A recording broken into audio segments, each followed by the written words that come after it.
Do you twist, turn, and struggle to put on your lifting belt? Well, no more.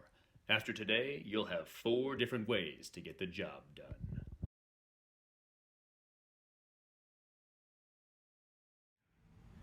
If you're new to lifting, you're going to find that pretty early in your lifting career, a lifting belt becomes a useful tool to add to your repertoire.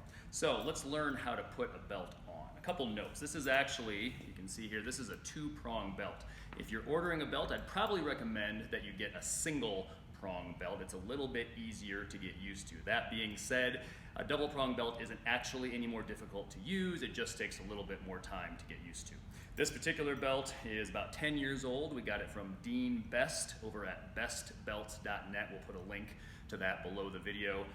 We're big fans of Dean and the work that he does. So if you're looking for a belt, I direct you that way. We're going to show you 4 ways to put on a belt. There's actually one correct way to put on a belt, but sometimes people, usually new lifters, are under the impression that they can't do it that one correct way. They're mistaken, but nonetheless, we're going to humor them and we're going to show you guys 3 other ways to put on a belt as well. The first way to put on a belt is as follows. You're going to place the buckle of the belt about in your middle, and you're going to wrap the nose of the belt around your squat rack. You're going to use the squat rack for some leverage here. You're going to lean away. Don't lean away like you expect the squat rack to punch you. You're just going to kind of sit back, and from there, you're simply going to twist. At that point, you'll have enough leverage.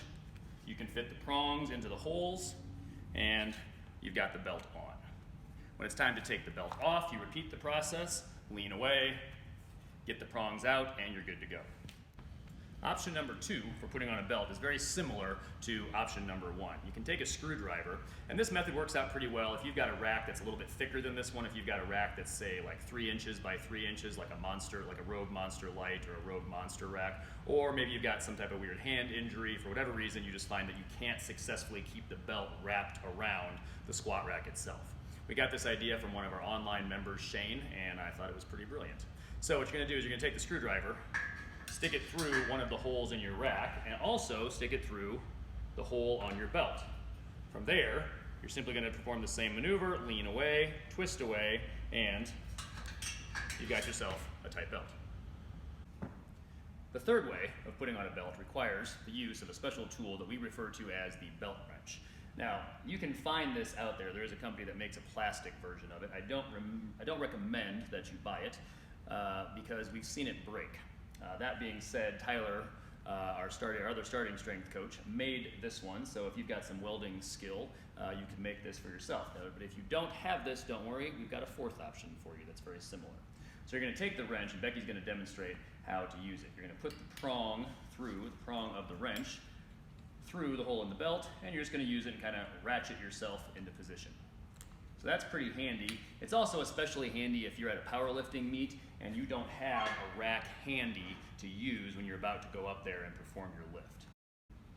The 4th option, again, brings back the use of the screwdriver. This is extremely simple. You just need a screwdriver. You don't need a squat rack. So again, this works very well at powerlifting meets when you might not have a rack nearby to use for leverage. You're going to place the screwdriver, kind of similar to the belt wrench. You're going to place it through one of the holes on your belt. The handle of the screwdriver is going to be the pivot point that you're going to use. It's going to wrench back against your belt, against your waist, and you can get that belt into position quite easily. It actually works a little bit better on a single prong belt than a double prong belt, but as you can see here with Becky doing this, it works just fine with a double prong as well. So there you have it. 4 ways to put on a belt. The one correct way, and then of course we have the dark arts. I would encourage you to get used to using the squat rack to put on a belt. It's the simplest way to do it. You'll always have a rack handy when you're lifting, but if for some reason that doesn't work for you, or like I mentioned earlier, perhaps you're at a meet, the other methods might help out. Hope this helps.